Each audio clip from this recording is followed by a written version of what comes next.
મિત્રો, શિક્ષકો, વડીલો, હું તમને 26મી જાન્યુઆરી વિશે થોડું કહેવા માંગુ છું, તો તમે સૌ શાંતિથી સાંભળો એવી મારી નમ્ર વિનંતી।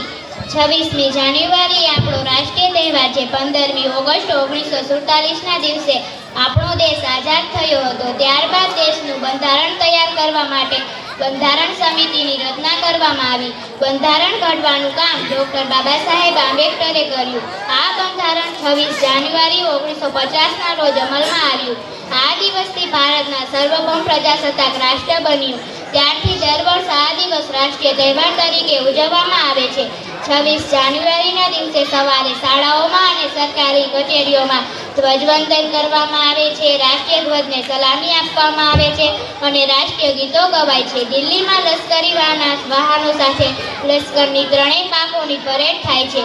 તેની સાથે જુદા જુદા રાજ્યોના વિકાસની તેમજ સાંસ્કૃતિક ઝાંખીઓ બતાવવામાં આવે છે। રાષ્ટ્રપતિ પરેડની સલામતી ઝીલે છે। શાળાઓમાં અને સોસાયટીઓમાં સાંસ્કૃતિક કાર્યક્રમો યોજાય છે। રેડિયો અને ટીવી પર દેશભક્તિના ગીતો અને કાર્યક્રમો રજૂ થાય છે।